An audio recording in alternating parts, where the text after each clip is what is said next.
됐다. 알겠어요.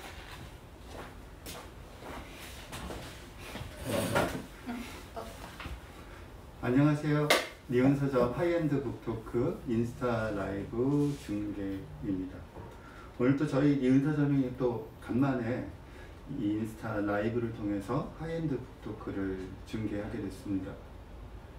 코로나 상황이 좀 더 나아지면 7월부터는 좀 서점에서 다양하게 우리가 오프라인으로 모여서 할 수 있는 행사들을 좀 기획하고 하려고 했는데, 여러분 다 아시는 것처럼 또 안타깝게도 당분간은 저희가 잠시 유보를 해야 할 것 같습니다. 그렇지만 또 저희한테 이 인스타 라이브가 있기 때문에 그나마 천만다행이라고 생각하면서요, 또 오늘 굉장히 의미 있는 하이엔드 북토크를 진행하려고 합니다. 오늘 하이엔드 북토크 저희가 진행할 책은 최근에 굉장히 많은 관심을 받고 있는 책입니다. 저는 삼품 생존자입니다 라는 책을 쓰신 우리 산만 언니님을 모시고 인스타 라이브를 통해서 여러분들과 북토크를 진행을 합니다. 지금 산만 언니님은 차를 방금 조금 전에 드셔서 아직 시간은 안 됐죠?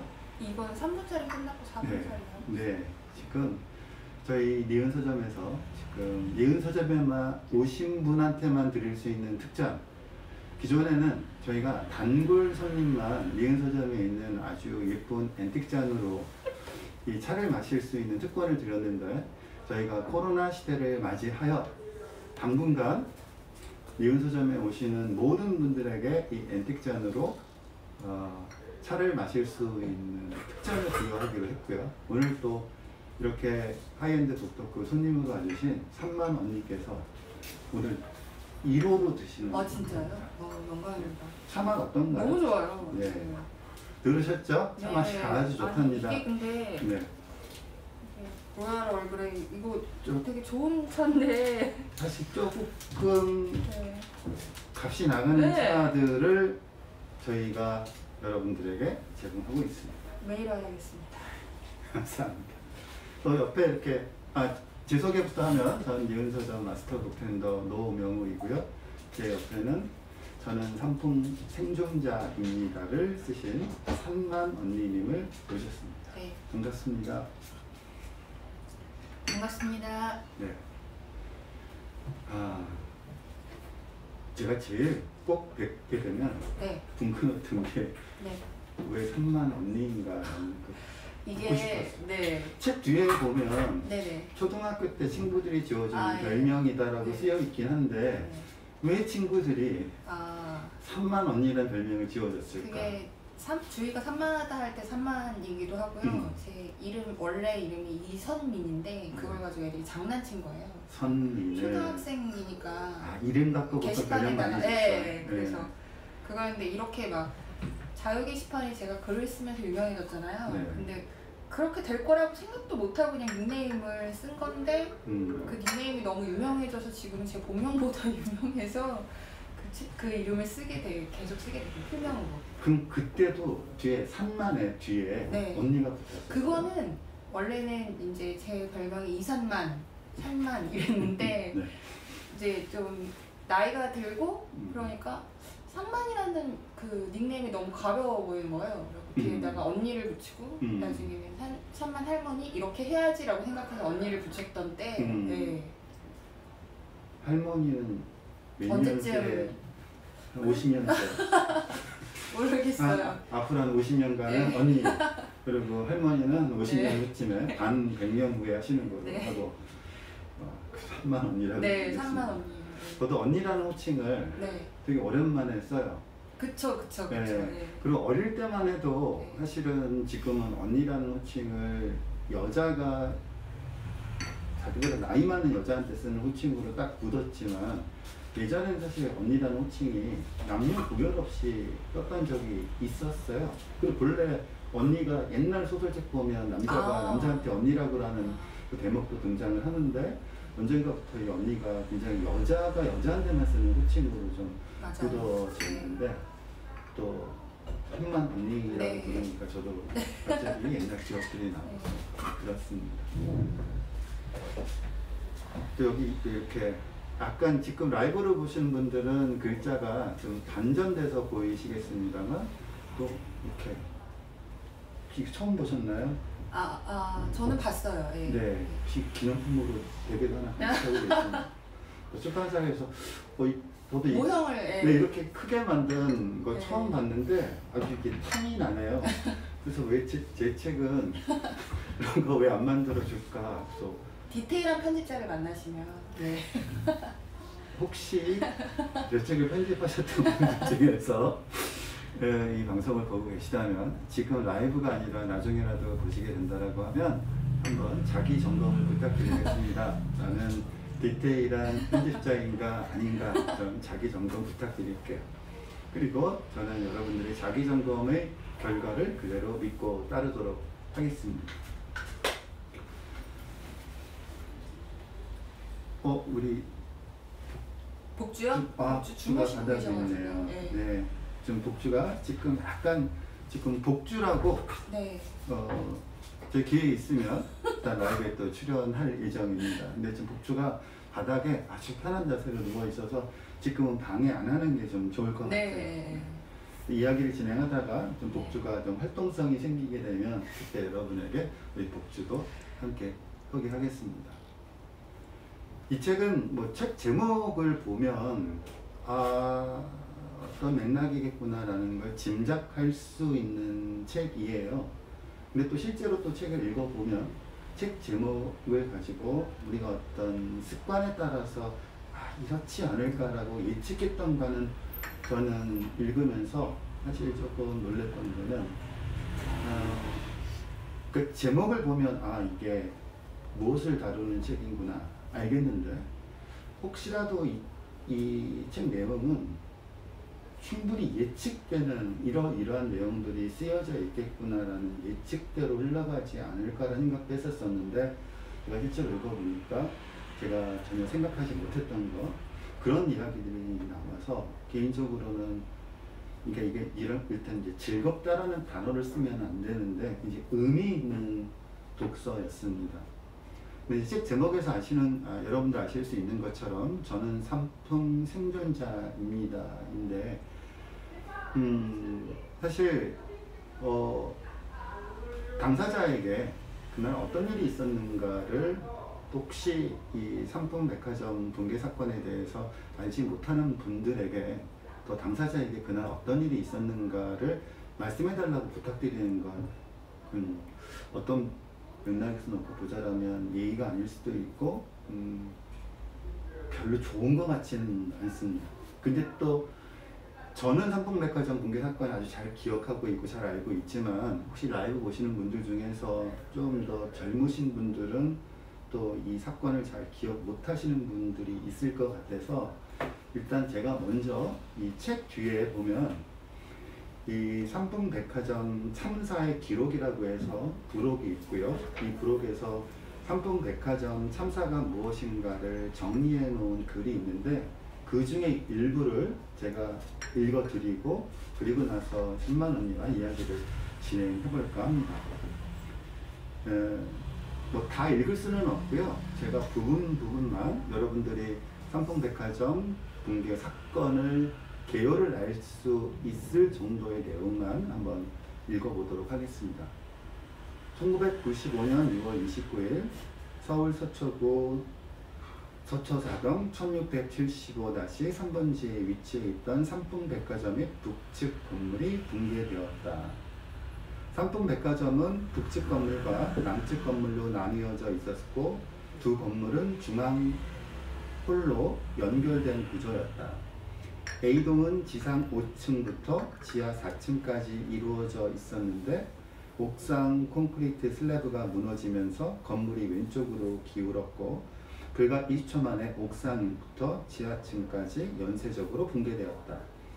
이 사고로 인해 사망자 501명, 부상자 937명, 실종자 6명의 인명피해가 발생되었다. 이게 이제 사건의 가장 기본적인 개요입니다. 왜 붕괴되었는가라는 문제와 관련해서 우리 흔히들 이야기하는 안전불감증이라고 하는 단어, 그리고 사회적 참사일 수밖에 없었다라는 것이 이 삼풍백화점 붕괴에서도 그대로 여실히 증명이 되고 있습니다. 건물이 무너지기 전부터 여러 붕괴 징후가 있었지만 백화점 측은 경영 손해를 이유로 이를 묵인했고요. 백화점 경영진들은 사고 당일 아침 건물 5층 식당가에 균열이 생기고 천장이 내려앉았으며 4층 바닥의 일부는 침하 현상이 일어났음을 보고받았는데, 그리고 전문가들로부터도 붕괴 위험이 있다는 경고를 받았고 직접 그 현장도 목격했습니다만, 그럼에도 4층과 5층만 폐쇄하고 소음을 줄이기 위해 에어컨 가동을 중단시키는 등 소극적 대처에만 몰두하며 백화점 운영을 강행했습니다. 이게 1995년에 있었던 일의 가장 기본적인 개요입니다. 그때 이제 삼만 언니도 그 건물 안에 있으셨던 거죠. 네, 맞습니다. 지하 1층에 있었어요. 네. 지하 1층에 있었고, 무너진 동에서 안 무너진 동으로 지나가는데 등 뒤로 건물이 무너졌어요. 그래서 그 파편에 맞아서 부상을 당했었습니다. 뭐 그날 어떻게 겪으셨는지는 사실 뭐 굳이 저희들한테 말씀을 안 해주셔도 네네네. 저희가 상상을 해보자라고 하면 그 당시 20살의 나이에 참 엄청난 일을 겪었다. 근데 사실 그날 겪은 일이 문제가 아니라 그날 이후 살아내야만 했던, 그리고 살아왔던 그 세월이 어찌 보자라고 하면 더 큰 장벽이라는 장벽? 맞습니다. 고통이라는 고통. 사실 그날보다 오히려 그날 이후에 그리고 현재까지의 이 시간들이 한만 언니에게는 결코 쉽지 않았던 과정이었을 것 같아요.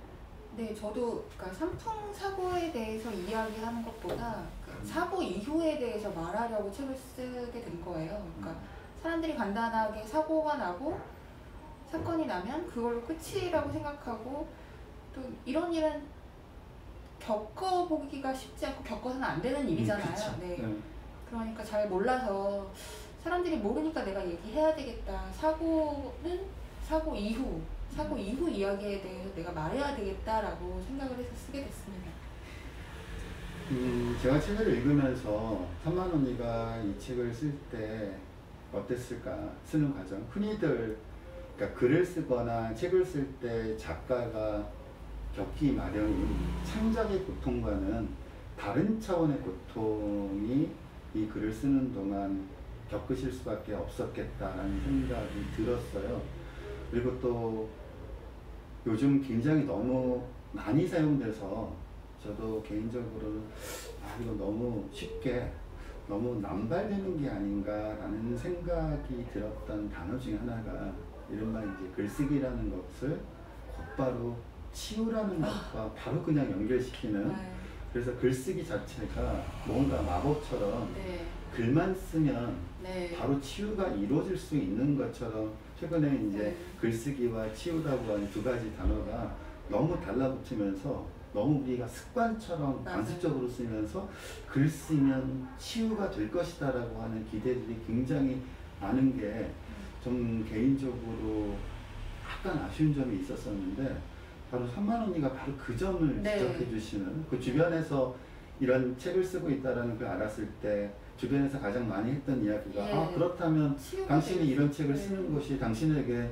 그 기억에 대한 치유가 되겠네요 라는 말씀을 가장 많이 들었다고 하셨어요. 네, 맞습니다. 근데 선생님도 아시겠지만 그게 내가 겪었던 일들을 정리하는 데는 도움이 되죠.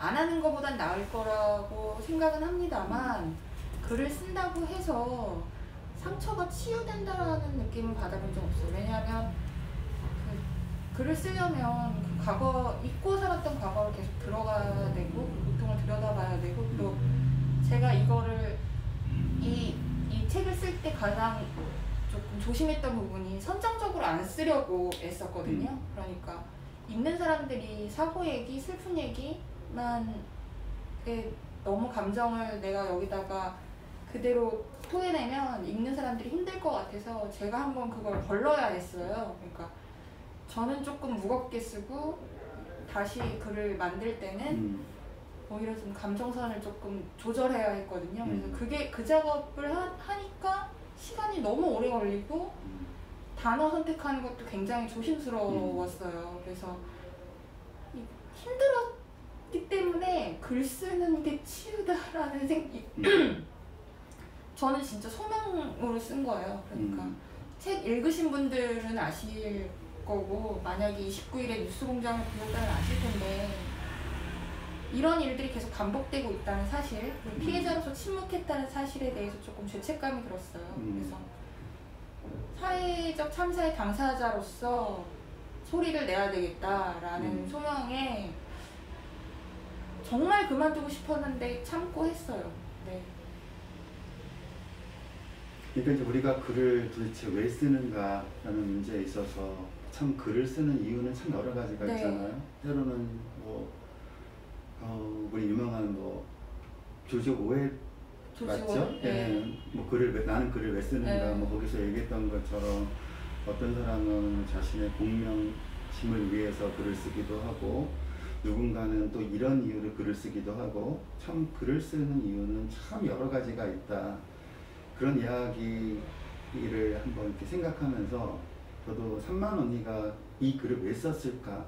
말씀하셨던 대로 그 글을 쓰기 위해서 잊고 싶은, 그리고 내 인생에 있어서 없었으면 하고 싶은, 지워버리고 싶은 그날에 관련된 이야기를 전혀 안 쓸 수는 없고, 그런 상황 속에서 과연 산만 언니에게 이 글을 쓰게 했던 힘은 뭘까? 그것들이 굉장히 궁금했는데, 저도 그 책을 읽으면서 산만 언니가 이 글을 쓰게 했던 힘, 그리고 이 글을 쓰고 싶었던 이유, 이 글을 통해서 도달하고 싶었던 것이 이른바 또 다른 고통을 당하고 있는 사람들에게 연대의 손길, 그리고 이 책에 등장하는 표현대로 말하자라고 하면 온기를 전하고 싶은 마음이 정말 자신이 겪었던 그 참사의 기억들을 글을 쓰면서 불가피하게 되살릴 수밖에 없을 때 생길 수밖에 없는, 다시 또 한 번 되풀이되는 고통을 그런 용기와 온기를 세상에 전달하고 싶은 그런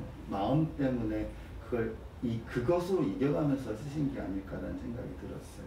네, 맞아요. 너무 정확하게 짚어주셨는데요.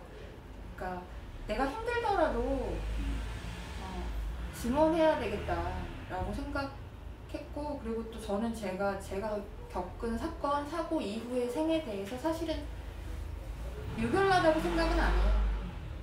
내 고통이 이 세상에서 제일 컸다고 말할 수 없어요. 불행이라는 거는 너무 철저히 개별적이고 주관적인 거라서 누군가한테는 권태로운 게 가장 큰 고통일 수 있는 거예요. 그래서 저는 그렇게 생각 안 해요. 그래서 나는 상품백화점이라는 큰 뉴스에 나는 사고를 겪었지만 이거를 읽는 사람들 중에 개인의 서사에서 말 못할 상처나 그런 것들을 겪고 살아가는 사람들이 있을 거 아니에요.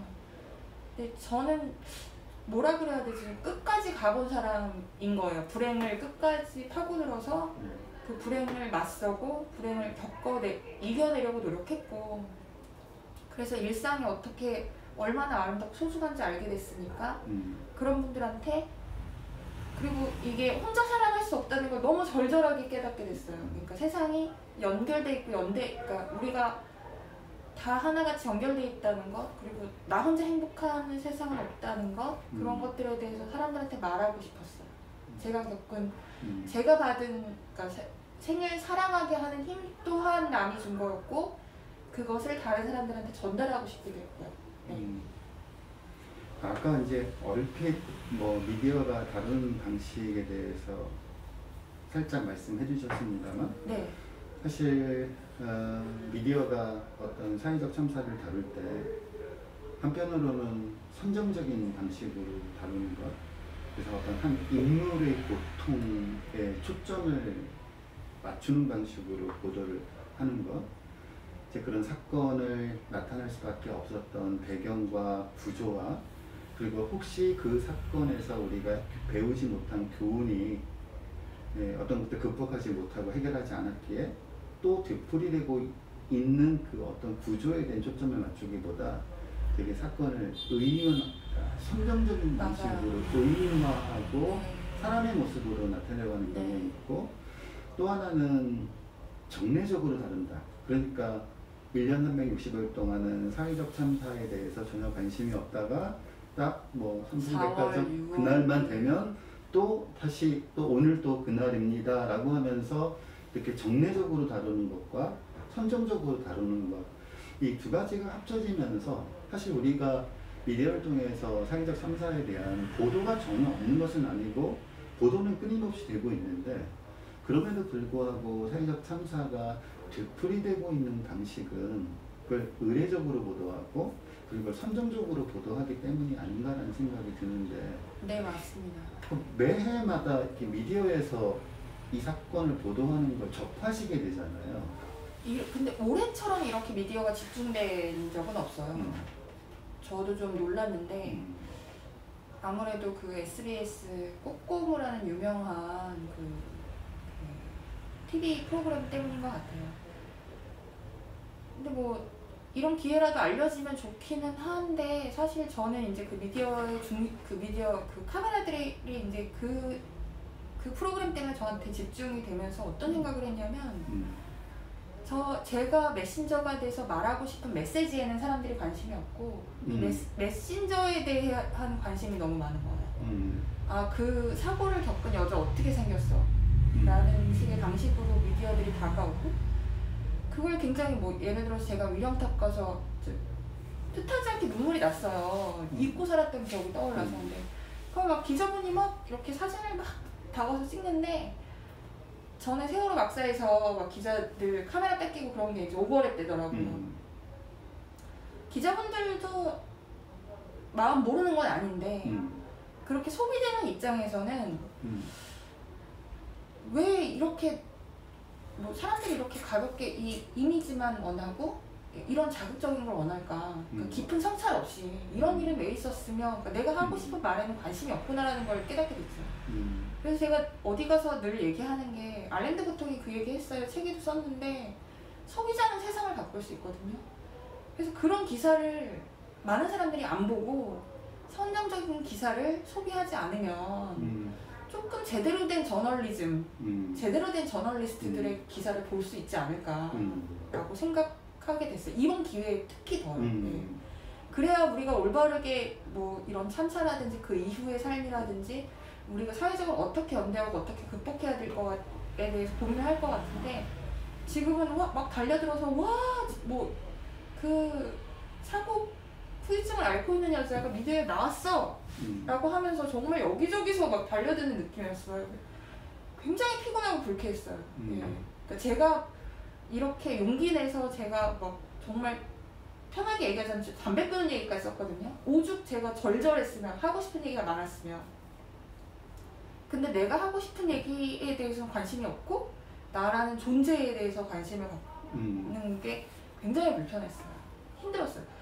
사고 당일까지 그때도 막 여러 매체에서 동시간대에 섭외하려고 막 그러고, 그래서 아, 이건 아닌 것 같다 싶어가지고 일제히 다 이제 다 차단하고 다 인터뷰 안 하겠다고 끊어버렸어요. 거의 동일한 질문을 여러 매체에서 계속 반복적으로 하는데, 그날 어디에 계셨습니까? 뭐 계셨으면서 어떤 생각을 하셨습니까? 네. 이렇게 반복되는 질문. 그게 근데 구경하러 온다는 느낌이 강했고, 제가 그래서 책 얘기를 할 것 같으면 그 출판사로 연락해라 라고 해도 집요하게 그렇게 돌고 돌아서 결국 나라는 사람의 그 선정적인, 그 자극적인 눈물 막 이런 것들 있잖아요. 그런 슬픔 이런 걸 보도하려는 그런 움직임이 되게 느껴졌어요. 방금 조금 전에 소비자의 태도가 굉장히 중요하다는 굉장히 좋은 말씀 해주셨는데, 네. 진짜 그건 소비자들이 요구해야 될 것 같아요. 네. 우리는 사건을 이런 식으로 다루는 기사를 보고 싶지 않다. 네. 나는 타인의 불행을 이렇게 구경꾼으로 보고 싶지 않다. 타인의 고통은 이런 방식으로 전시되거나 이렇게 전시되는 타인의 고통을 보면서 나는 고통스럽지 않다라는 걸 확인하는 걸 반복하고 싶지 않다. 그러니까 이런 식으로 더 이상 보도를 하지 말아달라는 건 사실 그건 소비자들이 강력하게 요구를 해야. 네. 왜냐하면 사실 또 미디어는 또 속성상 뭐 텔레비전이면 시청률, 그리고 뉴스 기사 인터넷 기사 같은 경우에는 클릭 수에 의해서 좌지우지 되는 거기 때문에 말씀하신 대로 좀 3만 원이 혼자 힘이 아니라 이것도 진짜 우리 연대힘으로 맞아요. 선정적으로 다루는 거. 예를 들어서 간단한 항의 뭐 네. 이렇게 선정적으로 다루지 말았으면 좋겠다라든가 그런 것도 우리가 맞아요. 해볼 수 있는 문제가 아닌가 싶어요. 그러니까 함께 풀어야 되는 문제더라고요. 저도 저 나름대로 그것들을 기사들을 끊어내고, 그러니까 제가 책에다가 어디서든 말하고 어디서든 쓰겠다라고 했는데, 저는 이게 그거를 기자분들이 이용해서 어디서든 말한다고 했으니까 네가 나와서 말을 해야지라고 할 줄은 생각도 못했어요. 그러니까 그 말이 네. 기계적으로 네. 자신들의 편의를 위해서 아니, 그러니까 너 네가 말했잖아. 어디서든 사고에 대해서 누가 물어보면 말한다고. 그러니까 당연히 말해줘야지라는 식으로 나올 줄은 생각도 못해. 기자분들 욕하려고 하는 건 아닌데, 아 이게 뭐 얘기가 길어지겠지만 이해는 하는데, 당사자의 입장에서는 그 과도한 그 포커스가 너무 힘들었던 지난 올해는 특히 책을 읽기 때문인지 좀 많이 지쳤어요, 이들의 접근 방식이. 네. 그래서 안타까움이죠. 그래도 이제 미디어의 보도 형태들이 그나마 예전에 비해서는 조금 달라지긴 했어요. 워낙 그 선정적인 보도 태도가, 예를 들어서 어떤 사고가 났을 때 늘 카메라는 그 슬픔을 표현하고 있는 어떤 유족에만 포커스를 맞추면서 왜 그러니까 폭력적으로 카메라가 밀고 들어와서 지금 유족들은 그 모습까지 본인의 의지와 상관없이 그것들을 다 보여줘야 하는. 그래서 이제 카메라가 이 거리를 지켜주지 않고, 그리고 슬픈 상태에 있고 고통받고 있는 사람이 고통을 표현할 수 있는 충분한 시간을 기다려주지 않고 너무 속보 보도라는 것 때문에 너무 빨리 카메라를 들이대는 방식에 대한 좀 사회적인 문제 제기도 있었고, 예전에 비하면 그 조금은 나아진 감은 없지 않아 있지만 그래도 여전히 아직도 그러니까 이 문제도 아까 말씀하신 대로 이 관행이 쉽게 해결되지 않기 때문에 우리가 끊임없이 문제 삼고 끊임없이 문제 제기하면서 그래서도 이 고쳐지는데 굉장히 많은 시간이 걸릴지도 모르지만 그래도 또 그만큼 많은 사람들이 이 문제를 제기해야 되고, 또 우리가 이런 보도 방식에 대한 어떤 문제점을 지적해 주는 건 정말 필요하지 않나 싶습니다. 특히 저는 책 읽으면서 그러니까 3만 원이가 어떻게 용기를 낼 수 있었을까라는 그 제가 가지고 있었던 어떤 질문 속에서 이 세월호와 어떤 산풍을 비교하시면서 산풍은 어찌 됐든 간에 또 그것이 뭔가 부패들이 다 얽혀 있었고, 그래서 정말 안전불감증 때문에 어휘없이 붕괴됐지만 그래도 붕괴 사건이 나고 난 이후 그런 부패와 관련돼 있던 사람들이 누구인지가 밝혀졌고, 그리고 또한 이 구속되기도 했고, 뭐 그게 얼마만큼 충분했는지 얼마만큼 철저하게 됐는지는 좀 별개의 문제이기는 합니다만 그래도 그랬고, 최소한 이 산풍 같은 경우에는 유가족에 대한 비난이라든가 가족을 잃어버린 사람들에 대한 비난은 없었는데 까마귀가 왜 이 세월호는 산풍과는 왜 다른 방향으로 전개되고 있는가, 거기서 굉장히 또 다른 사회적인 성찰을 겪었던 사람으로서 유가족들이 처한 그 상황에 대한 그 깊은 연대의식이 이 책을 쓰도록 만든 힘, 에너지는 거기서 온 게 아닐까 싶었어요. 유가족들한테 내가 할 수 있는 최소한의 그 보탬? 제가 지난 4월에 안산에 갔었는데요. 안산에 갔었는데 아직도 컨테이너 건물에 계신 거예요. 사람들이 말한단 말이에요. 유가족이 벼슬이냐, 직업이 유가족이다. 근데 자식을 잃었단 말이에요. 보상금을 8억을 받았어요. 2014년부터 2021년까지 사시사철 그 컨테이너 박스에 그분들은 계세요. 그게 과연 돈 때문일까요? 근데 이런 얘기를 해주는 매체나 미디어는 없어요. 그리고 사람들은 그들에게 계속 손가락질하죠. 근데 그게 감정이입이 너무 됐어요. 제가 2014년에 또 우연히 팽목항에 가게 됐고 그들 또 사고 당한 아이들의 나이와 제가 그때 삼풍백화점에 있었을 때 나이가 비슷했고 유가족들의 슬픔을 보면서 남일 같지가 않았어요. 그래서 이런 슬픈 역사나 비극이 멈추려면 말해야 되겠다. 나는 겪었으니까. 그리고 또 그 사람한테는 증언의 욕구가 있다고 하더라고요. 그래서 박완서 선생님이 전쟁을 겪고 인간성 훼손되는 것에 대해서 참을 수 없어서 글을 쓰기 시작했다고 하잖아요. 저 역시 그래서 참을 수 없어서 글을 쓴 그 자유 게시판에 글을 쓴 게 그게 이제 막 100만 뷰 막 이렇게 되면서 나도 모르게 이제 글을 쓰게 됐는데 그러면서 어떻게 생각했냐면 사람들이 내 얘기를 듣고 싶어 하는구나. 그 말없이 그 내가 쓴 글을 공유하고 좋아요 눌러주고 뭐 악플다는 사람들 일부가 아니라 이 대한민국의 많은 사람들이 내 얘기를 이렇게 공유하고 공감했을 때는 이 사람들이 이 얘기를 듣고 싶고 이 얘기를 유가족들한테 하고 싶구나라고 느꼈어요. 그래서 제가 진짜 이 책은 저를 이용해서 쓰긴 한 건데 많은 사람들이 그렇게 해줬기 때문에 쓸 수 있었던 일이에요. 그래서 저는 제가 혼자 썼다고는 생각 안 해요. 저는 제 얘기를 활용해서 엮었을 뿐이에요. 그래서 이 얘기를 그러면 그때 그렇게 많이 공유했던 사람들이 너무나 절절하게 공감했으니까 그래서 그런 마음들이 유가족들한테 가닿기를 바라는 마음으로 썼죠. 그 말씀하신 이제 그 글이 세월호가 지겹다는 네. 제가 세월호가 지겹다는 사람 당신들에게 네, 산풍 생존자가 말합니다라고 최초에 이제 그것도 재밌는 게 딴지일보 게시판에 썼는데 원래 딴지일보 그러니까 유저는 아니었어요. 그러니까 로그인해서 그냥 눈팅만 했는데 바쁘니까 그냥 재밌는 거 많이 올라오니까 막 보다가 어느 날 이게 너무 사람들이 계속 무례하게 구는데 이게 그렇게 간단한 일이 아닌데 왜 그럴까 싶어가지고 어디다가 쓰면 사람들이 많이 볼까? 딴지일보 자유 게시판에 그걸 썼는데 그게 참을 수 없어서 쓴 글이었어요. 당신들 그러지 마라. 가족을 잃은 사람들한테 그러는 거 아니다.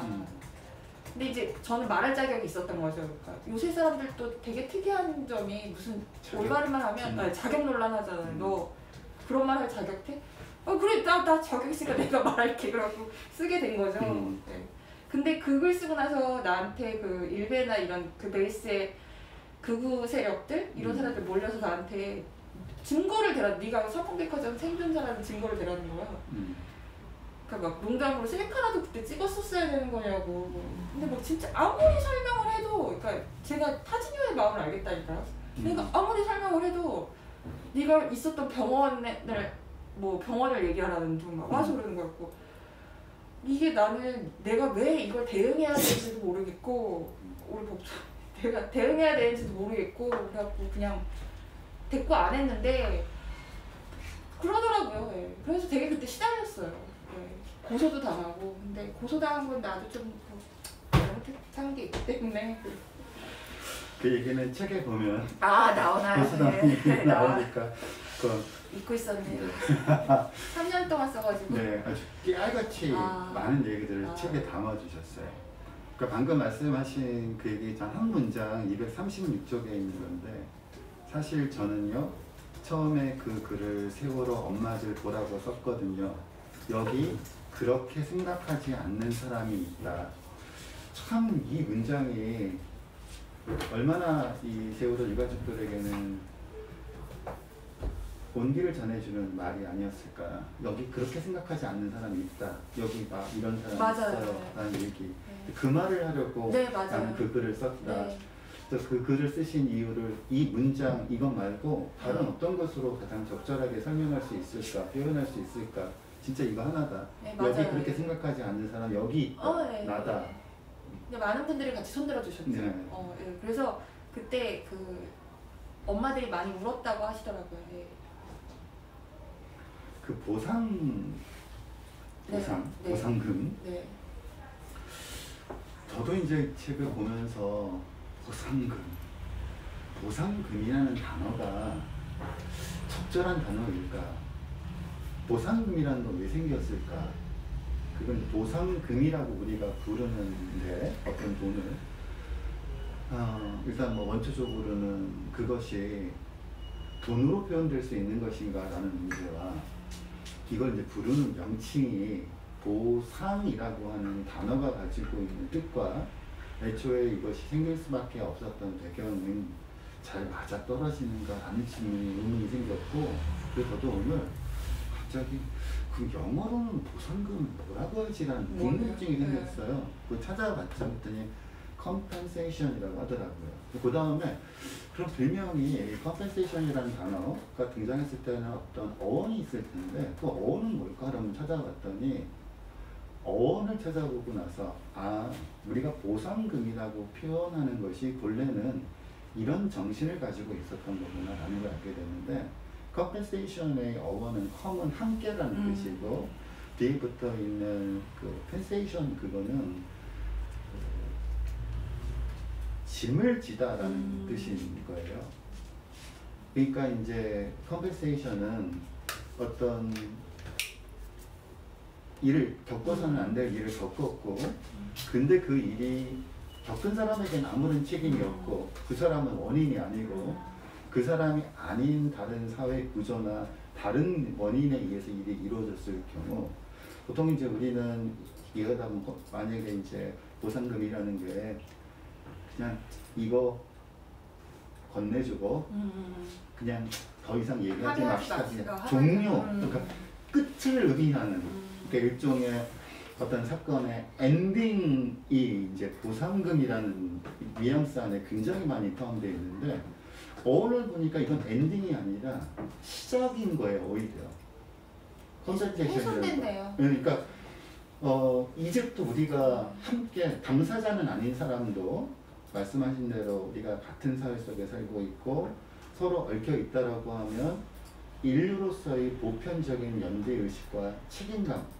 사실 우리가 직접적인 뭐 가해자도 아니고 상품을 설계한 사람도 아니고 상품의 사장도 아니긴 하지만 그래도 동시대를 같이 살았던 사람으로서 또 다른 동시대를 살고 있는 사람에 대한 아주 보편적인 연료의식, 이게 이제 인간이 가지고 있는 가장 고귀한 면은 이건 거. 나랑 직접적인 이해관계가 없다 하더라도 맞죠. 그걸 공통 감각의 근거에서 바라볼 수 있는 것. 이게 이제 인간이 가질 수 있는 가장 어찌 보자면 아름다운 모습, 그리고 이래서 인간을 인간이라 할 수 있는 모습이 그런 게 아닌가 싶고, 맞습니다. 그리고 맥락에서 보면 compensation이라는 단어는 이게 끝이 아니라 이제부터 시작이다. 그러니까 compensation이 시작됨으로써 우리 함께, 앞에 있는 com이라는 함께라고 하는, 근데 이 보상이라는 단어가 우리 이제 뉘앙스에서는 끝, 이제는 더 이상 얘기하지 맙시다 라는 것으로 되는 입막음용. 그렇죠. 네. 그또 이제 실제로 이제 보상과 관련해서 네. 보상이라는 것이 실제로 보상이 안 된다라는 걸 실제로 강조하셨고, 네. 또 195쪽에 이런 표현을 쓰셨어요. 나는 이런 종류의 불행과 맞바꿀 만한 보상금이 세상에 존재한다고 믿지 않는다. 그럼요. 그러니까 사실 길 가는 사람한테 나보고 당신은 10억이라는 보상금 받고 그 뭔가를 겪고 싶으세요? 아니세요라고 하면 다 누구나 다 나는 그 돈 안 받고 그거 겪고 싶지 않다라고 다들 할 텐데. 근데 선생님 재밌는 게요. 그러니까 이게 19세기 그러니까 상품 사고가 있었을 때만 해도 사람들이 그 돈 얼마보다 생명이 귀중하다는 걸 그냥 다 알고 있었어요. 보편적으로 다.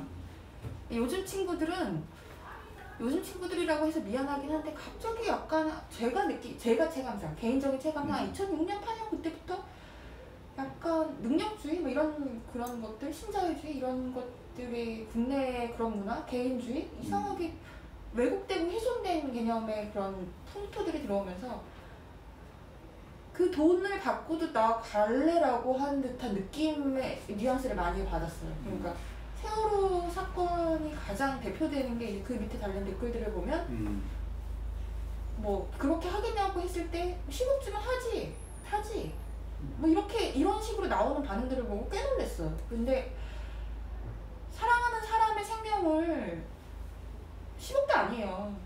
8억, 6억 이렇거든요. 가장 아끼는, 진짜 나보다 더 아끼는 그 생명을 그거 가치를 따질 수 있어요?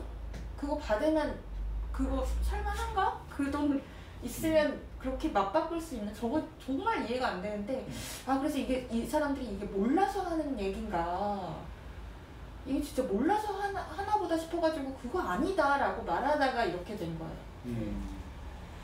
저는 그렇게 생각을, 그러니까 그때는 당연했어요. 그러니까 선생님 말씀하신 것처럼 당연하지, 뭐 10억 준다고 내가 거기 전쟁터에 왜 가? 라고 할 줄 알았는데, 요새 그런 댓글 일부겠지만, 뭐 일단 받고 더블 막 이런 식의 그런 걸 반응들을 보면서 좀 깜짝 놀라긴 했어요. 예. 사실 함부로 말할 수 없는 이야기들이 있는 거잖아요. 그렇죠. 예. 특히 누군가의 죽음에 관해서는 아무리 머릿속에서 어떤 의구심이 있거나 어떤 생각들과 판단이 있다고 하더라도 최소한 이제 인간이 최종적인 수준에서의 최소한 도덕에 의하면 함부로 말해서는 안 된다. 함부로 말할 수 없다. 이게 이제 지켜지는 것과, 그래서 발설하지 않는 것, 함부로 말하지 않는 것과, 이게 참 SNS가 가지고 있는 폐이기도 하죠. 우리가 직접 대면하고 저도 개인적으로 함부로 말할 수 있는 사람은 없다고 해요. 맞아요. 근데 참 SNS가 쉽게 말하도록 만드는, 함부로, 그러다 보니 사람들이 쉽게 이야기해도 되는구나 하는 게 참, 저도 그게 개인적으로 굉장히 안타깝습니다. 무수히 많은 댓글들이 실제로 우리가 모여서 얼굴 보면서 얘기하면, 저는 그래서 인간에 대한 믿음이 있어서 실제로 얼굴 보면서는 그렇게까지 이야기할 수 있는 사람은 그게 많지 않다. 저 다른 얘기인데, 회사에서 되게 미움받고 쫓겨났거든요. 근데 막 제가 블라인드라는 앱에서 제가 막 욕먹을 때 그 밑에 댓글이 쫙 달렸는데, 그러면 그 많은 댓글을 쓴 사람이 나랑 같은 공간에 있는 거잖아요. 근데 아무도 내 앞에서는 얼굴을 찡그리지 않는 거예요. 다 안녕하세요 하고 지나가는 거예요.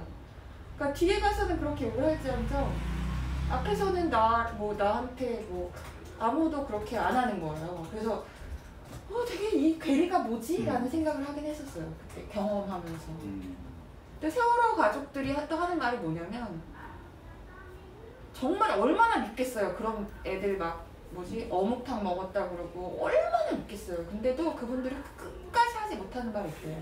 너도 똑같이 당해봐라. 이게 너무 어떤 비극인지 알기 때문에 너무너무 미워도 그 말은 참아 못하겠대요. 그러니까 그게 말씀하신 대로 인간이 갖고 있는 마지막 그 도덕 감정, 그러니까 내가 결코 이 말만은 할 수가 없어라고 지키는 감정인데, 너무 쉽게 사람들이 얘기를 하는 걸 저도 충격을 받았었어요.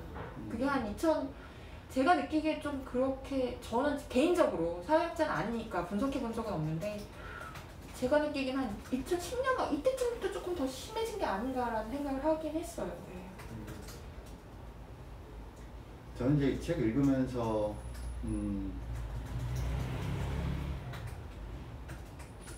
저는 사건을 겪은 사람이 아니니까. 네네네. 분명히 이제 우리 둘 사이에는 격차가 있죠. 네네네. 간극이 있고, 그 간극은 메꿔질 수 없는 간극. 네네네. 겪은 사람과 겪지 않은 사람, 그건 있지만, 또 우리가 겪은 사람과 겪지 않은 사람 사이에 간극이 있다 하더라도 우리가 공통 분모가 없는 건 아니고, 그럼요. 함께 생각해 볼 수 있는 여지는 얼마든지 있고, 네. 근데 그 고통이 어디로부터 왔고 그 고통의 이유가 뭔지는 모르겠지만, 사실 고통을 겪지 않은 채 인생을 사는 사람은 아무도 없을 거고, 근데 그게 고통의 종류와 강도와 빈도와 이유는 다 다르지만 고통을 겪을 수밖에 없다라는 건 인간이 가지고 있는, 또 어떻게 보면 운명이고 피할 수 없는 건데, 그러면서 저는 또 이 선만 언니의 이 책을 보면서 고통을 겪은 사람이 그 고통과 어떻게 마주하는가, 그 고통을 통해서 그 사람이 무엇을 얻어내는가, 그 고통을 통해서 한 사람이 어떻게 변화하는가, 그 고통을 통해서 예전에 생각하지 않았던 것들이 시야에 들어오는 것들이 과연 어떤 것들이 있는가. 그런 관점이 저는 이 책이 가지고 있는 가장 귀한 점이라고 생각이 들었어요. 너무 감사해요. 진짜 네. 제가 그렇게 읽어주시길 바라는 마음으로 썼거든요. 예, 감사해요. 예. 그러니까 저도 막 무릎을 쳤던 것 중에 하나가 네. 행복에 대해서 쓴 거 있잖아요. 아, 예. 행복. 너도 그래, 행복이니까. 제가 그걸 한번 안 읽으신 네. 분들을 위해서 읽어드리겠습니다. 네. 83쪽에 이런 표현을 쓰셨어요. 내게 일어난 모든 행과 불행을 스스로 통제할 수 있을 것이라 믿었다. 내 큰 착각이었다. 그렇다. 내가 이 생에서 얻은 모든 것은 행운이고 잃은 것은 운명이었다. 애초에 나는 아무것도 아니었다. 그리고 또 103쪽에 여기서는 이 문장을 읽으면서 제가 전율을 느꼈는데요. 전에는 행복에 대해 대단히 착각하고 살았다. 내가 겪은 불행들이 너무도 선명해서 행복도 불행처럼 어느 날 갑자기 창문을 깨고 안방으로 들이닥치는 것인 줄 알았다. 한데 아니었다. 행복은 요란하지 않게 삶에 스며들어 있었다. 그러니까 행복은 생각만큼 대단한 게 아니었다. 사실 이건 거창하게 이름 붙이면 행복론인데요. 이 행복론. 네. 이건 그래. 야, 그치. 제가 진짜 전율을 느꼈어요. 이건 뭐 그 어떤 그 행복론, 유명한 행복론들 많잖아. 뭐 피에르 케고르 행복론부터 해서 행복론과 관련된 막 여러 뭐 철학자들, 사상가들의 행복과 관련된 이야기 있는데, 정말 다른 뭐 행복론을 읽을 때는 약간 이 머릿속에만 있는 그 글자들이 있는 거라고 하면, 진짜 이 산만 언니의 이 문장들은 제 머릿속에 들어오는 게 아니라 살갗을 파고든다는 느낌을 받았었어요. 아마 제가 불행을 받기 때문에 그 행복이 얼마나 귀한지 알아서 그렇게 느낄 수 있었던 것 같아요. 경험이에요. 그러니까 몰랐어요. 그러니까 진짜 몰랐어요. 그렇게 행복이 막 되게 의리번쩍하고 막 어느 날 막 그렇게 찾아올 거라고 생각했는데, 그런 거는 뭐 쾌락이나 기쁨의 영역이고 일시적인 거고, 행복이란 계속 그냥 매일매일 안정된 매일매일이 그냥 돌아가는 거야. 라는 걸 깨닫게 됐어요. 그래서 너무 그 일상이 소중한 거예요. 일상이 망가져봤기 때문에 그냥 이렇게 아침에 출근해서 그냥 퇴근하고 그냥 가족들이 그냥 다 돌아와서 자는 일상. 아무 일 일어나지 네, 않는 그러니까 막 호들갑 떨면 누구한테 전화하고 막 이러는 게 없는 일상. 네, 그런 그냥 뭐 매일매일 뭐 소소한 뭐 말다툼? 네, 가족 간에 뭐 그런 것들도 있을 거고, 뭐 그냥 그런 것들이 이게 이모들 아주 작고 미세하게 우리 생에 있었구나. 근데 불행이 너무 진짜 불행은 사람 멱살을 끌고 다니잖아요. 그러니까 불행에 막 이끌려 다니다 보니까 행복도 나를 막 그렇게 막 낚아채서 다닐 것 같았는데, 그거를 딱 어느 순간 딱 아니구나. 세상에 이렇게 그냥 이렇게 아무 일 없이 그냥 지하철이 다니고 아무 일 없이 그냥 이렇게 새가 날고 강아지가 이런 게 행복한 거구나라는 걸 너무 절절하게 깨달았어요. 그래서 그런 일상을 지켜내기 위해서 진짜 노력했어요. 무너지지 않는 일상. 네. 지금도 행복인 거니까. 네네네. 행복이죠. 네. 우리한테 인스타 라이브가 끊기고 그래가지고 닥치지 않았고, 갑자기 배터리가 한판되거나 와이파이가 끊어져서 뭐 인스타 라이브에서 튕겨져 나가는 일도 생기지 않았고, 이런 게 행복. 네, 그냥 막 대단하게 무슨 어디 막 지중해에 가서 뭐 모익돈지 뭔지를 시키고 이런 거는 일시적인 거고 찰나고 그런 거 아니고, 그냥 매일매일 그냥 눈 뜨고 자고 일어났는데 그냥 소소한 이게 또 제가 죽음을 완전히 드나들었잖아요. 그러면서 어떤 생각을 했냐면, 죽기 직전에 가서 보니까 그 전에 고민하던 게 너무 사소한 거예요. 그때는 막 그게 진짜 막 엄마한테 거짓말하는 거 걸리면 어떡하나 막 이런 막 되게 막 이런 거 굉장히 스트레스 받았는데 나 그런 아주 자잘한 고민들을 하다가 죽을 뻔했구나 라는 생각을 하니까 약간 시야가 확장되더라고요. 그래서 그 다음부터는 이제 조금 다르게 보이는 면이 없지 않아 있는 것 같아요. 그래서 책에 보면 네. 굉장히 많은 종교를 네. 그다가 최종적으로는 카톨릭. 네, 맞습니다. 네. 이게 굉장히 그러니까 20살에 세계관이 바뀌는 경험을 하다 보니까 가방끈을 짧지만 계속 사람이 철학적으로 조금 고민하게 되더라고요. 그러니까 우리는 왜 살고 나는 왜 남겨졌을까? 나는 왜 살아남았을까? 철학적인 고민을 하다 보니까 나도 모르게 이제 종교, 이게 문학에서 또 신학 뭐 이렇게 조금 가잖아요. 고민하다 보니까 그 닿는 부분이 이제 종교적인 영역에 가 닿았고, 신학은 그러니까 개신교, 크리스찬 그건 받아들이기가 힘들었어요. 하나님이 사랑한다는 이 세상은 그 아우구스티누스의 문장처럼 이렇게 엉망진창인 세상을 운영하는 사람이 하나님이라면 선하지 않죠. 이게 무슨 신이야. 이런 건 나도 하겠어라고. 저는 그 당시에 그렇게 생각할 수밖에 없었어요. 그러니까 받아들일 수 없었는데 절에 가서 불가의 가르침은 사실은 그러니까 업과 연으로 간단하게 정리되니까 절에 다니면서 또 많은 생각들을 정리할 수 있었던 것 같아요. 근데 이제 카톨릭 영세를 받으셨잖아요. 네. 근데 좀 카톨릭 영세를 받았던 이야기 중에서 네. 이게 너무 재밌었는데 네. 원래 이제 카톨릭 영세 받으려고 하면 네. 아주 교리문답도 해야 되고 네. 기도문도 다 테스트해서 그것도 외워야 되고 네. 근데 뭔가 약간 그때 반항을 약간 하셨더라고요. 그 소개를 좀 해주시죠.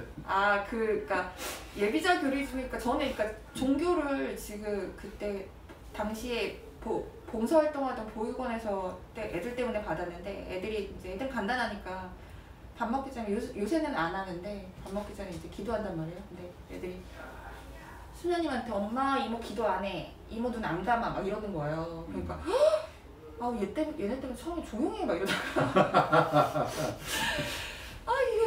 이게 얘네랑 맨날 같이 있는데 내가 이게 십자가 성호를 못 끊는 게 이게 뭐라고 그래서 그냥 가서 이름 적고 이제 그걸 예비자교를 받았는데 예비자교를 해주시는 분이 이제 몇십 년 동안 예비자교를 하셨을 거 아니에요. 근데 내가 질문하는 거에 대답을 못 하는 거예요. 그러니까 뭐 예를 들어서 뭐 도발적인 질문을 많이 하셨고 했겠죠. 그때는. 근데 신앙인이라면 감히 할 수 없는 질문. 그렇죠. 그런 것들을 했죠.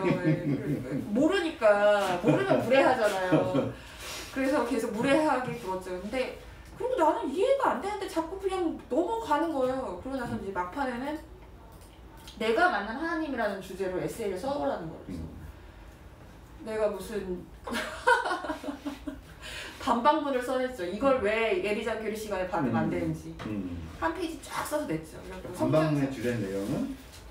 하나님을 여태까지 만나지 못해서 지금 여기에 왔는데 왜 나한테 지금 하나님을 만났냐고 쓰라고 하냐. 이건 하나님을 만난 사람들한테 받아야 되는 거지. 이건 옳지 않다. 그리고 예비자 교리 과정 중에 내가 질문했던 것들에 대해서 다음 예비자 교리 과정에서는 말해줬으면 좋겠다. 그러니까 그게 난 넘어가질 않았어요. 그러니까 신이 아우구스티누스 제가 찾은 거예요. 아니 신이 완벽하고 그렇게 절대전능하고 전지전능하면 왜 이 모양으로 만들어? 그럼 이 기초적인 거에 대해서 설명을 해줘야 되잖아요. 근데 자유의지라든가 뭐 신은 간접적으로만 뭐 우리 세계에 이렇게 계절의 변화나 이런 것들에만 관여한다든가 이 정도로만 설명을 해줘도 답답하지 않았을 텐데 뭐 딴 얘기를 하신 거 이거 어떡하지? 성당에서 보시진 않겠지? 근데 요새 젊은이들은 물으셔서 이해하실 겁니다. 네, 요새 젊은이들은 근데 이런 과학이나 철학적 상식이 풍부하기 때문에 그런 거를 자꾸 그냥 그러지 말고 외우라고 이러면은 안 된단 말이에요. 그래서 내가 그 얘기를 이게 자꾸 신자가 준다고 하지 마시고 다음 예비자 교리 과정에는 이런 것도 좀 넣어달라고 이렇게 주제 넘게 했죠. 네. 저는 책에 나와 있는 그 부분, 네. 반박문을 쓰시는 부분을 보면서 갑자기 네. 그 반박문을 받으신 그 어떤 분이 네. 표정이 연상이 됐어요. 그렇죠. 이런 글이 올 줄 몰랐는데 나는 반박을 못하겠다. 이거 너무 논리적인데 어떻게 내 거부할 수 없겠는데 라 굉장히 당혹스러운 표정을 짓지 않으셨을까. 그러니까 이제 그때는 그랬는데 그때만 해도 제가 어리고 너무 남을 배려할 줄 몰랐죠. 근데 지나고 보니까 그분은 계속 그러니까 관례적으로 그 일을 하시던 분들이고 나도 그냥 거기 있는 사람들이 나보다 못해서 그 질문을 안 하는 게 아니라 거기 계신 분들도 그냥 다 이거는 여기 와서 봉사하시는 분한테 대한 예의로서 그런 질문을 하지 않았던 건데 제가 무례했죠. 네, 그거는 공식적으로 사과를. 네, 그때 그 반박문을 보셨던 분이 혹시라도 보시게 되면 네, 구독현. 지금 찾아서 정말 찢어버리고 싶어요. 건방졌는지. 네. 근데 그냥 궁금했어요. 진짜 궁금했어요. 저는 또 책을 보면서 그 부분도 되게 인상적이었습니다. 우리가 현재 나는 아니지만 네. 내 주변에 어떤 불행을 지금 당장 겪고 있는 사람, 네. 불행에 닥쳐 있는 사람을 내 주변에 있는 경우가 있잖아요. 네. 그때 어떤 말을 해야 될까? 네. 어떻게 내가 겪고 있는 걸 그 사람에게 표현할 수 있을까? 그것도 한만 언니가 이것도 정말 기가 막히다라고 생각했던 게 116쪽에 이런 게 있습니다. 축하 자리는 쉽다. 고민할 게 없다. 아무나 와서 마음껏 있다가 가도 좋다. 하지만 병문안과 조문은 복잡한 이야기다. 사실 네. 불행을 겪고 있는 사람한테 그렇죠. 우리 어떻게 해야 될까요? 예를 들어서 그건 진짜 한만 언니의 경험을 통해서 진짜 이 방송의 라이브 보신 분들 중에서도 진짜 그럴 때 내가 어떻게 해야 하나. 이 사람과의 거리를 객관적으로 알아야 해요. 그러니까 나는 이 사람하고 나는 친하다고 생각해도 이 사람은 나랑 안 친할 수 있거든요. 그러니까 그거를 조금 타인의 시선으로 자기를 바라봐서 어느 정도의 거리인지 우리가 그거를 조금 한번 판단해 보시고 그 역할을 찾으시는데 저는 이런 질문을 많이 받아요. 근데 저는 그때마다 하는 얘기가 말은 최후다. 말로 하는 위로는 최후다. 그리고 그때는 어떤 말을 해도 잘 안 들려요. 그러니까 말은 최후다. 근데 나 여기 있어. 힘들면 네가 와서 나한테 물어볼 수 있어 라는 사인 정도만 주면 되지 막 적극적으로 와서 이렇게 나한테 관심을 주면 오히려 그 관심에서 해방되고 싶어가지고 괜찮은 척 한단 말이죠. 네. 그러니까 이 사람들이 나를 주목하니까 일단 이 사람들 시선을 다 끄고 싶으니까 내가 괜찮은 척 하다가 더 아플 수 있거든요. 그러니까 약간의 거리를 그러니까 내 마음, 그러니까 주고 싶은 내 마음 말고 이 사람이 받고 싶은 마음을 헤아려주는 것이 진짜 위로라고 생각해요. 특히 이제 그 투병 생활을 하셨던 분들께서 네. 많이 하시는 말씀 중에서 가장 힘든 게 병문안 그러니까요. 네. 맞이하는 거. 네. 그러니까 계속 똑같은 말. 네. 그리고 또 막 이게 저는 그때 입원했을 때 항암병동에 있었는데 머리에서부터 눈썹까지 다 빠지고 그러는데 만나고 싶은 사람 없죠. 사실 시시때때로 토하고 막 이러는데 그러니까 이것도 병문안을 가는 사람은 갔다 오면 내 마음 편해서 가는 거죠. 그러니까 착한 일은 되게 나쁜 일하는 건 진짜 쉬운데 착한 일하는 건 너무 어렵게 설계돼 있잖아요. 저는 그렇게 생각해요. 그러니까 가기 전에 내 마음이 편한 이 일을 했을 때 내 마음이 편한지 내가 편해서 하는지 네, 둘 다 편한지 오히려 그 사람에게 편한 게 뭘까? 네, 그러니까 이제 둘 다 좋아야 된다고 생각하거든요. 이 사람만을 위해서도 아니고 이거는 이제 불교 공부할 때 배운 이치인데 자리 이타예요. 그러니까 나도 좋고 남도 좋은 거예요. 그게 선행인 거예요. 이 사람만 좋아도 안 되고 나만 좋아도 안 되는데 그러니까 내가 병문안을 갔다 오면 나는 편하잖아요. 이제 숙제 하나 해결했으니까. 그게 아니라 내가 병문안을 갔을 때 이 사람도 좋은가를 생각해 봐야 된다는 거죠. 네. 그러니까 이제 아까 말씀하셨던 나와 그 사람 사이의 거리가 어느 정도인지 그렇죠. 객관적으로 알 필요가 있다는 네. 이제 그런 말씀이시죠. 네, 맞아요. 그래서 만약에 그 사람과 네. 내가 진짜 절친이라면 네. 절친이기 때문에 절친이라면 그야말로 병문안을 가서 둘이 끌어안고 울 수도 있지만 그렇죠. 네. 절친이 아니고 대략 아는 사이인데 네. 병문안을 온 사람이 네. 나 편하자고 가서 네. 아픈 사람 앞에서 혼자 엉엉 울다가 나오게 되면 그건 사실 네. 아픈 사람한테는 굉장히 더 힘들게 하는 맞아요. 거예요. 예. 맞아요. 또 그리고 예. 아픈 사람이 평상시에 절친이 아니라 그냥 대략 알고 있는 사이였는데 대략 알고 있는 사람한테 자기가 그 투병 생활을 하면서 보여줄 수밖에 없는 그럼요. 보여주기 싫지 않은 모습들을 그걸 보여줄 수 있는 건 예를 들면 절친이나 가족이나 네. 아주 가까운 네. 사이 아니면 네. 그렇죠. 그리고 또 상가집도 마찬가지예요. 상가집도 가려서 가야 된다고 생각해요. 네. 통곡하고 부르는 거를 남들이 보는 게 좋진 않죠. 그리고 이제 사람들이 그러니까 자꾸 이걸 말로 표현하려고 하니까 안 들려요. 그 말이. 어설프게 더구나 실수를 많이 해요. 그럼요. 그리고 이제 불행 중에 있으면 사람이 진짜 마음이 좁아지고 시야가 작아진단 말이에요. 그러니까 나한테 집중할 수밖에 없기 때문에. 그러니까 겪은 건데 전화를 안 친한 애가 전화를 해서 잘 지내? 라고 물어보면 왜? 나 못 지냈으면 좋겠어? 이렇게 돼요. 까칠해지고 네. 저도 모르게. 밥 먹었니? 안 먹었으면 좋겠니?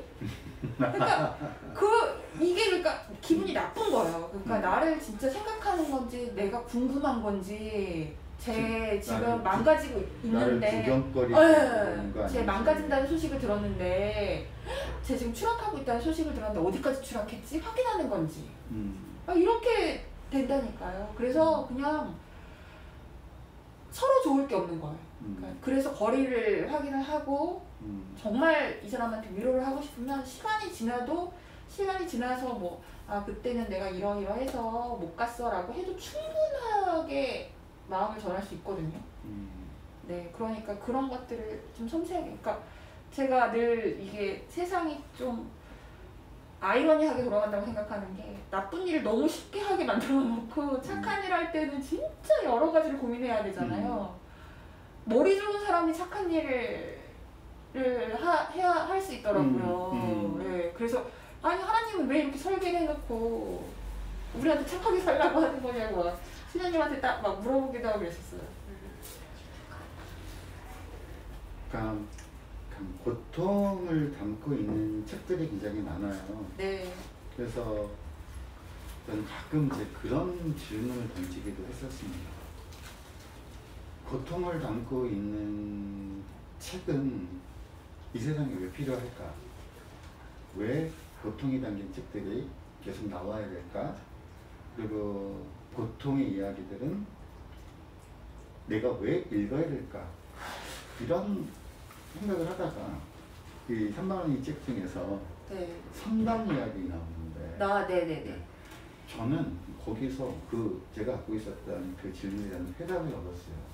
고통을 담은 책이 하는 기능이 역할이 이런 게 아닐까. 제가 혹시 책을 안 읽으신 분들을 위해서 설명을 드릴게요. 어떤 거냐고 하면 한만원이가 아까 이제 뭐 종교를 카톨릭에도 가셨고 그다음에 이제 뭐 절에도 다니셨고 그러다가 선방 선방 가신 얘기 있는데 그거 이렇게 표현하셨어요. 절에 다니며 좋았던 게 또 하나 좋았던 게 산사에 머물 때 전국 각지에서 온 보살님들과 선방에서 도란도란 이야기를 주고받은 시간이었다. 전국 각지에서 온 보살님들이 맵고 짠 인생 역정 이야기를 듣고 있으면 내 인생은 독에 겨운 투정에 불과해졌다. 다들 가슴 한쪽에 드라마 한 편씩은 너끈하게 끌어안고 사셨으니까 여름에도 절절 끓는 선방의 온돌에 누워 서로의 이름도 연락처도 묻지 않고 천장을 보며 다들 자유롭게 자기 이야기를 꺼냈고 그러면서 꽤 많은 순간 서로가 서로에게 위로와 격려가 되었다. 전 이거 보면서 그 책이 이 선방 이 풍경을 담는 것 같다. 네. 감사합니다. 저도 저는 상품 생존자입니다를 읽으면서 한만 언니가 모셨던 이 풍광이 저도 있는 느낌이었거든요. 네. 그래서 서로 이름도 묻지 않고 연락처도 묻지 않고 이렇게 천장을 보면서 네. 각자 사는 이야기. 네, 그러면 너무 좋죠. 그렇게 봐주시면 너무 좋죠. 네. 네. 그게 되게 그런 경험들이 저는 그러니까 제 얘기를 듣고 위로가 됐다고 하면 되게 좋아요. 그리고 또 저 역시도 그 고통이나 불행에 관한 소설을 보고 그 안나깔리나 이런 거 보고 좋은 게 남의 비극을 보면 약간 상대적으로 안정감이 들잖아요. 그러니까 그런 걸로라도 그냥 지금 이 순간의 그 불행을 극복한다는 거? 그게 좋더라고요. 또 제가 저한테 제 고통에 빠져있을 때 절에서 만난 그 보살님들이 해주신 얘기들은 너무 젊은 날에 겪은 그냥 별거 아닌 일인 거예요. 그래서 그렇게 세계관이 바뀌는데도 되게 도움이 됐고, 그리고 이렇게 산전수전 살아본 어머님들의 그런 지혜로운 조언들 있죠. 그런 거는 어떻게 표현할 수 없는 정말 그 세상 가장 능력 있는 테라피스트들을 만난 것 같았어요. 네. 지금은 코로나라서 이런 기회가 없어서 좀 안타깝긴 한데 성당에도 똑같은 비슷한 그런 프로그램들이 있어요. 그렇게 피정이라고 그런 거 하시면 좋더라고요. 전 좋았어요. 네, 전 되게 좋아해요. 네, 지금 저희 리은서점 하이엔드 북토크 저는 상품 생존자입니다. 3만 언니를 모시고 같이 이야기를 나누고 있는데요. 혹시 이 라이브 보시고 계신 분 중에서 이 3만 언니에게 드리고 싶은 말씀, 그러시면 질문, 아니면 여러분들이 이 3만 언니 이야기를 들으면서 드셨던 생각들을 또 함께 나눌 수 있으면 좋겠습니다. 저희가 지금은 이제 진행하느라 이렇게 올려주신 글들을 보지 못했었습니다만, 제가 이렇게 패드로 지금 여러분들이 반응을 볼 수 있도록 지금 패드를 제가 켜놨으니까 혹시 의견 주실 분 있으시면 지금 댓글을 달아주시면 저희가 볼 수가 있습니다. 혹시 의견 내지는 3만 언니에게 부탁드리고 싶거나 아니면 질문하고 싶은 게 있으시면 말씀해 주시면 저희가 보도록 하겠습니다. 근데 이런 거 대한민국 사람들 진짜 못하지 않아요? 질문하라고 하면 갑자기 다들 얼음 그럼 이제 지금 질문하기에 질문 올렸다고 도래 보보봉님께서 말씀해 주셨는데, 도래 보보봉님 질문하기가 어딘지 제가 지금 이건가? 말풍선에 있군요. 네, 지금 이런 질문을 해주셨습니다. 인간에 대한 회의감이나 혐오가 들 때도 있을 텐데 그럼에도 연대하는 마음은 정말 대단한 것 같아요. 인간에 대해 이타심을 어떻게 회복하셨나요? 저 근데 이거 이타심을 제가 회복한 게 아니라 이타심이 제 안에 있는, 그냥 전 출고 과정에서 이미 모든 인간은 그 이타심이 있고요. 그게 이제 인간에 대한 혐오 이런 것들 때문에 훼손됐다가 다시 그냥 스스로 회복되는 거지, 제가 그걸 극복하려고 했던 것 같지는 않아요. 그러니까 아마 잘 생각해 보시면 막 인간이 싫고 사람이 싫어도 그럼에도 불구하고 사람들하고 따뜻하게 소통하고 연대하고 싶은 본인을 깨닫게 될 거라고 믿어요. 네. 그러니까 저도 그랬거든요. 사람들 싫고 나 좀 안 봤으면 좋겠고 안 찾아왔으면 좋겠다라고 했는데, 그럼에도 불구하고 바깥이 좀 궁금하고, 그러니까 우리가 연결돼 있어서 그렇지 않을까, 딱 특별히 노력한 것 같진 않아요. 우리 모두한테 있다고 저는 믿어요. 네. 그렇습니다. 네. 3만 언니가 네. 답변이 됐을 거라고 생각이 들고요. 혹시 이 방송을 보시는 분, 또 이 방송을 현재 라이브로 보시는 분들 뿐만 아니라 라이브가 나중에, 끝나고 네. 나면 IGTV로 올라가니까 네. IGTV로 보시는 분들을 위해서라도 네. 이 책을 나는 이렇게 읽어주셨으면 좋겠다라고 혹시 부탁드리고 싶은 게 있을지 모르겠어요. 네, 아까 선생님께서 저 너무 정확하게 말씀해 주셔가지고 제가 근데 너무 재밌는데 교수님이라고 했었어야 돼. 호칭을 아무렇게나 불러도 됩니다. 작가님 뭐 너무 많은 아무렇게나 불러도 됩니다. 아니, 너라고 불러도 돼요.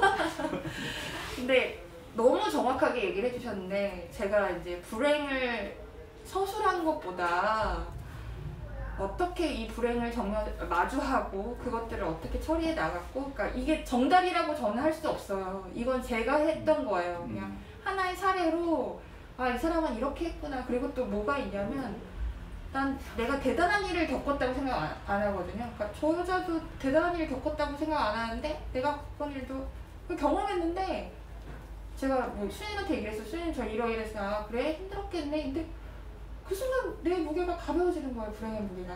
그런 것처럼 이걸 읽으면서 이 여자는 이런 일들이 있었는데 그래도 이걸 되게 가볍게 그냥 넘겼네. 정보 처리했네 라고 보시고 지금 본인한테 있는 그런 고민이나 불행이나 근데 이거를 내 건 크고 네 건 작고 이건 진짜 아니거든요. 뭐 지금 이 순간 작년에 불행 배틀 아니에요. 그러니까 작년에 뭐 대학 떨어진 게 가장 괴로운 재수생이 가장 고통스러울 수 있는 거고 그러니까 내 불행은 이런 거 뭐 남하고 비교하지도 마시고 그냥 이 여자는 이렇게 지나갔구나 이 사람은 이렇게 했구나 정도로 그냥 그런 데 포커스해서 읽어주셨으면 좋겠어요. 네, 그렇습니다. 사실 오늘 이 자리에 정말 나오기 쉽지 않으셨을 것 같은데 이렇게 저희 니은서점 하이엔드 북토크 함께 해주셔서 정말 고맙습니다. 그 사이에 우리 복주가 복주가 제 반려견인데요. 네, 복주 소개 좀 해주실까요? 복주 일로 와봐. 우리 강아지가 이거 살짝 지난 복주가 잘 보이도록 이거 좀 제가 치우겠습니다. 지난 이 친구가 좀 커요. 지난 1월에 이 친구가 겨울에 형제들하고 도곡동에서 어머 찻차 안돼 복주야 안돼 안돼 엄마 가난해 하지마. 그래서 이 친구랑 요새 같이 살고 있어요. 네. 근데 형제들하고 지난 1월에 꼬물꼬물한 애기들이 구조돼가지고 3월에 제가 이제 입양해가지고 지금 같이 키우고 있습니다. 이름은 복주머니 할 때 복주예요. 네. 이렇게 이제 사람과 사람 사이에서 얻으신 연대가 또 사람과 동물까지도 이렇게 확장되어 가는 것도 참 의미 있는 일이라고 생각이 들고요. 또 오늘 이렇게 귀한 시간 내주신 산만 언니 그리고 또 산만 언니의 반려견 우리 복주 마지막에 또 깜짝 특별 출연해 주셨는데요. 또 여러분들 저희 니은서점 하이엔드 북토크는 또 오늘로 끝이 나는 것이 아니라 또 계속 저희 코로나 상황이 진행되는 동안에는 이렇게 여러분 인스타 라이브로 진행될 예정입니다. 이게 저희 니은서점 인스타 구독해 주시면 하이엔드 북토크 라이브의 어떤 것들이 또 펼쳐지는지 여러분들 정보를 아실 수 있으니까요. 또 니은서점 인스타 계정 참고해 주시기 바랍니다. 마지막으로 또 보시는 분들한테 인사드리고. 네, 너무 감사합니다. 이렇게 깊이 있는 대화를 나눌 수 있게 돼서 너무 영광이고요. 선생님 진짜 너무 감사드리고 이 방에 들어오신 분들도 너무 감사해요. 그래서 저희 앞으로 잘 살아가 보시죠. 사실 우리는 모두 대한민국의 생존자이기도 해요. 그렇죠. 살아남은 사람들이죠. 네. 살아남는 사람들이 살아남고 있는 사람들이 서로 연대할 수 있는 계기가 되었으면 하는 마음으로 오늘 하이엔드 북토크 이것으로 마치도록 하겠습니다. 봐주신 분들 또 IGTV로 나중에 보시는 분들 감사드립니다. 또 다음에 다른 책의 하이엔드 북토크로 여러분들을 뵙도록 하겠습니다. 고맙습니다.